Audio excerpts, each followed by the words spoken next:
Salve, galera! Chegamos em nosso primeiro vídeo de conteúdo oficial aqui do canal O Esporte na História. Para você que já acompanhou o nosso vídeo de apresentação e chegou até aqui porque se interessa pelo esporte, pela história, pelas práticas corporais, pela educação física, enfim, você que chegou até aqui, já peço que siga o canal, ative o sininho, compartilhe com seus amigos e amigas que também possam ter interesse pelo tema, que assim a gente vai poder ir trocando e problematizando, acima de tudo, que é o nosso objetivo aqui, trazendo sempre um conteúdo de qualidade para vocês. E hoje, inaugurando o canal, como eu disse no vídeo de apresentação, nós vamos ter sempre no primeiro dia do mês um vídeo onde eu falo de alguma obra, algum livro que tenha como foco o esporte. Pode ser uma pesquisa acadêmica, um livro jornalístico, um livro biográfico, algum artigo, alguma coisa que aborde as práticas esportivas, a educação física, as práticas corporais como um todo, que eu venho aqui problematizar.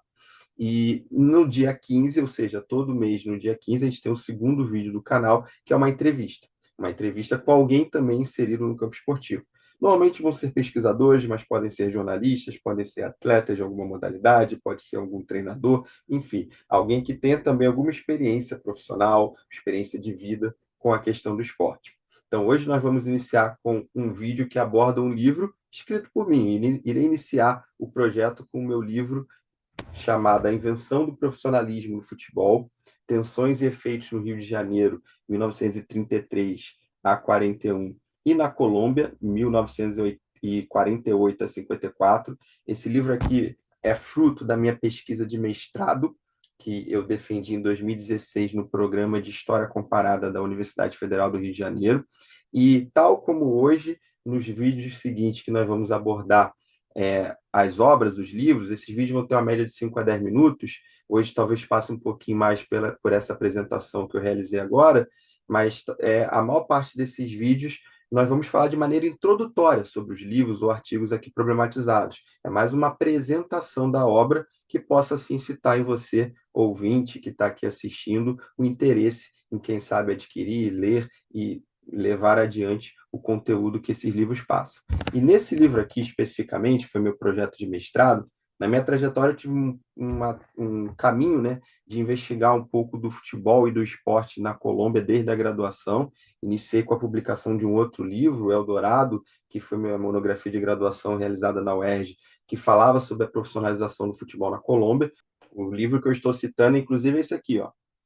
Eldorado, os efeitos do profissionalismo no futebol colombiano de 1948 a 51. Foi minha pesquisa de monografia na graduação em História pela UERJ, defendi em 2013, virou livro em 2014.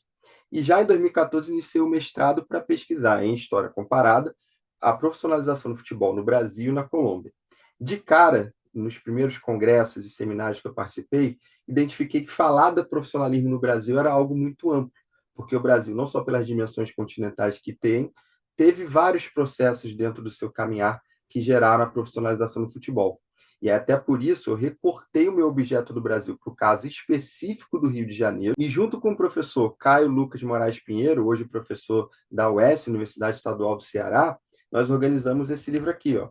Olhares para a Profissionalização do Futebol, Análises Plurais, aonde nessa obra, sim, se fala de diferentes abordagens de como o futebol se profissionalizou em lugares distintos do Brasil. Então, tem artigos sobre Fortaleza, sobre Criciúma em Santa Catarina, sobre Minas Gerais, Belo Horizonte, sobre a cidade de São Paulo, também sobre o caso do Rio de Janeiro, e alguns artigos, notadamente o meu e do pesquisador Davi Kitian, que é colombiano, falando sobre o processo na Colômbia. Então, esse livro em específico, a gente tentou abordar de uma maneira mais ampla a profissionalização, no caso do Brasil, em várias frentes, e também falando da América Latina com o caso colombiano. Tá para sair no futuro, quem sabe aí, uma segunda edição com mais abordagens e mais pesquisas que desde então surgiram, esse livro de 2015. Só que na minha investigação de mestrado, até para eu poder recortar de maneira que eu sustentasse a minha tese ali na pesquisa, eu recortei para a questão do Rio de Janeiro. E aí, nesse caso, a pesquisa ficou focada no caso do Rio de Janeiro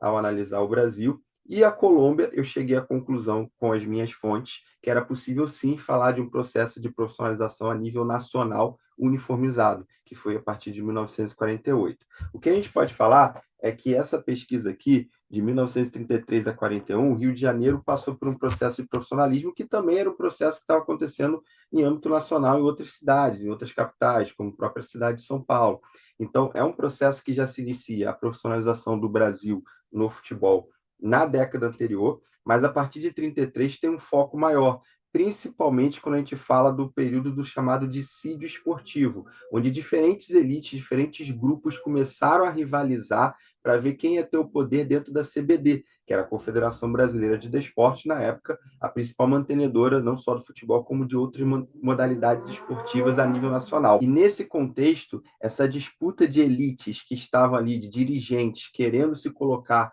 no poder, fez com que se tivesse uma dissidência. Um grupo que outrora, liderado pelo Arnaldo Guini, que era muito ligado ao Fluminense Futebol Clube, um grupo que outrora liderado por ele fazia parte do poder da CBD, foi perdendo espaço para um outro grupo do Luiz Aranha, que era um dirigente ligado ao Botafogo. Ali se deu um dissídio. E aí o Botafogo se manteve vinculado à ideia do amadorismo, vinculado à CBD, enquanto o Arnaldo Guini foi criar um grupo ali com dirigentes também do Flamengo, do Vasco, que transitou entre as duas federações, a amadora e profissional, e aí isso fez com que se criasse duas ligas, inclusive dois campeonatos cariocas ali, alguns anos dos anos 30, né? E ali de 33 até 37 a gente teve esse período do dissídio esportivo. Somente em 37, quando os clubes Vasco da Gama e América vão criar um grande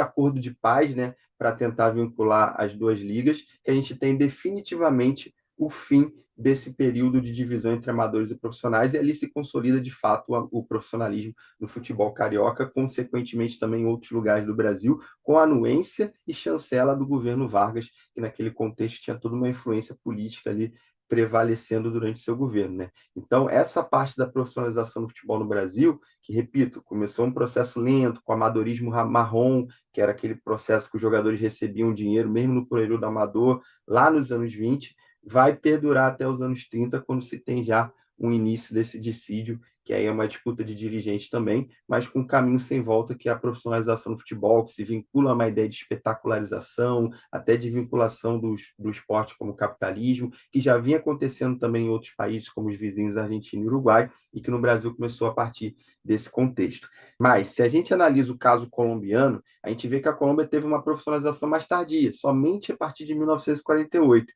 E é muito curioso que a Colômbia se profissionaliza quando se cria uma liga, que é a chamada de divisão maior ou de maior, que existe até hoje na Colômbia como organizadora do Campeonato Nacional, uma liga que ela transita em paralelo à ADFutebol, que era a Federação Colombiana de Futebol, né? E ela cria um campeonato profissional por alguns empresários vinculados a alguns clubes que começaram a ver o quanto isso poderia ser rentável, só que essa liga,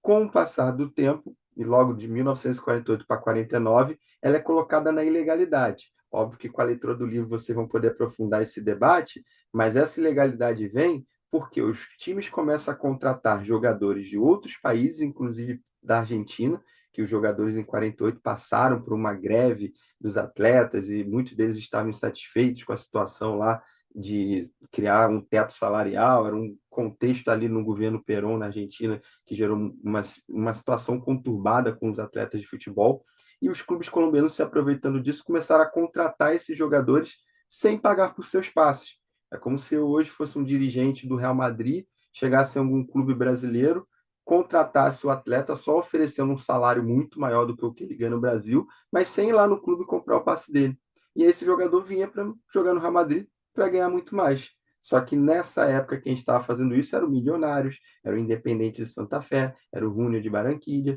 e jogadores como Di Stéfano, Pederneira, Heleno de Freitas, jogadores que vinham do Manchester United, do Torino da Itália, começaram a vir para a Colômbia. E se criou o chamado Eldorado do futebol colombiano, um período que muitos grandes atletas vieram atuar na Colômbia, porque essa liga começou a ser chamada como uma liga pirata. Pirata porque não era reconhecida pela FIFA, não era reconhecida pela Conmebol, nem pela ADFutebol, que criou essa rixa com a de maior em âmbito nacional interno, e por não ter a chancela dessas federações maiores, os dirigentes começaram a contratar os jogadores sem pagar pelos passes deles. Uma loucura só, mas que foi início do profissionalismo no futebol colombiano. Em 51 teve um pacto para tentar organizar a casa, organizar essa bagunça. A FIFA criou um pacto que foi chamado de Pacto de Lima. Os jogadores depois dali começaram a retornar para os seus clubes de origem ou serem contratados por outros. Essa bagunça aí até envolveu, que vocês podem depois dar uma pesquisada, sobre a contratação de Di Stéfano para o Real Madrid, que ele ficou uma disputa ali entre Barcelona e Real Madrid, porque um negociou com o Milionários, clube que o Di Stéfano jogou na Colômbia,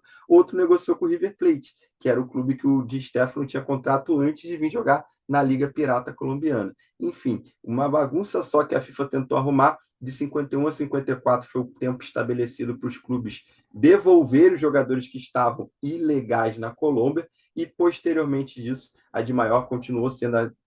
a Liga, né, organizadora do Campeonato Nacional Colombiano profissional até os dias de hoje, mas sem esse período Eldorado prevalecer. Ou seja, são dois contextos diferentes em que nessa pesquisa que eu apresentei minimamente aqui agora,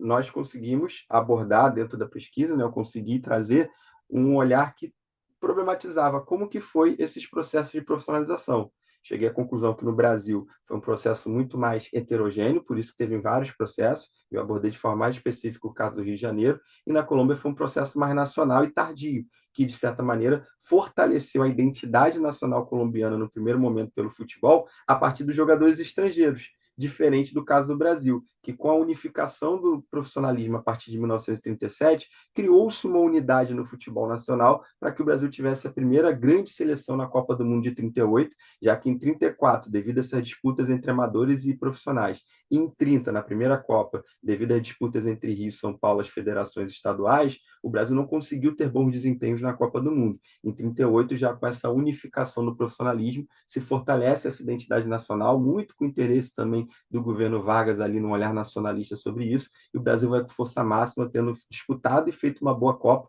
ficado em terceiro lugar naquela Copa vencida pela Itália, o Leônidas tendo sido um dos destaques, Leônidas da Silva, diamante negro, de artilheiro da Copa, e ali começa o fortalecimento de uma identidade nacional brasileira pelo futebol, a partir dessa consolidação do profissionalismo. Enquanto na Colômbia, essa unidade e esse discurso de identidade pelo futebol veio pelos estrangeiros. Tudo isso você confere no livro A Invenção do Profissionalismo no Futebol. Então, se você gostou desse vídeo, compartilhe para os seus amigos e amigas e fique ligado que dia 15 tem mais um vídeo aqui no canal Esporte na História. Será uma entrevista com um grande pesquisador da história do esporte no Brasil. E dia 1º de junho a gente tem mais um vídeo falando sobre algum livro ou alguma obra que aborda as práticas esportivas para vocês. Um grande abraço.